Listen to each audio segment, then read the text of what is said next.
한국에서 지금 5년 동안에 문재인 대통령 또 그 이전에 박근혜 대통령 그 시대를 겪어봤을 텐데, 자, 뭐 나름대로 김일성대 출신으로서 날카로운 시각이 있을 텐데, 문재인 대통령 시대 최근의 5년간 그 이전에 박근혜 대통령 시대 어떻게 비교를 할 수 있을까요? 여러 가지 비교점들이 있고 네. 또 다양한 분야에서 비교를 할 수 있겠지만 네. 저는 그 질문을 받았을 때 딱 떠오르는 건 한 가지였습니다. 어허. 이게 흔히 우리가 이제 보수 진영이 집권을 했을 때와 네. 진보 진영이 집권을 했을 때로 나눌 수 있지 않겠습니까? 그렇죠. 네. 그러면은 보수 진영이 집권했을 때도 잘못은 합니다. 물론이죠. 늘 국정 네. 운영을 하다 보면은 잘못된 길로 갈 수도 있고, 물론 아하. 그렇게 해서는 안 되지만 네. 잘못된 방향으로 갈 수도 있습니다. 그리고 또 그 국정 운영에 참여하는 개개인의 어떤 설화라든가 잘못이라든가 비리라든가 이런 것들이 나올 수 있습니다.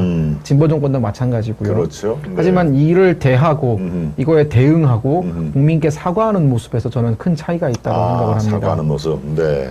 잘못을 두둔하는 것이 아니라 자기 잘못에 대해서 사과를 하는 것은 최소한의 양심이다라고 생각을 합니다. 아하. 박근혜 대통령에 대해서 저는 두둔하고 싶은 마음이 없습니다. 잘못을 했고 법의 판단을 받았기 때문에 그 고초를 겪으신 거라고 생각을 하고요. 예. 물론 잘 완쾌돼서 돌아올 수 있기를 간절히 바라지만 사과를 했습니다. 박근혜 대통령. 네. 여러 차례 걸쳐 대국민 사과를 했고요. 네. 또 박근혜 정부 시절에 여러 논란이 있었던 분들 결국 국민 앞에 나와서 다 사과를 했습니다. 잘못했다. 네. 그리고 보수정당, 당시 새누리당도 이거에 대해서 뭐 억지 부리면서 우리가 잘했다 이러지 않았습니다. 결국은 정권을 내놓았고 그리고 본인들이 잘못한 만큼 지금 고초를 겪었습니다. 지금까지. 그렇죠. 네. 하지만 저는 문재인 정부 들어서 이들이 사과하는 모습을 한 번도 본 적이 없습니다. 예, 공감합니다. 예.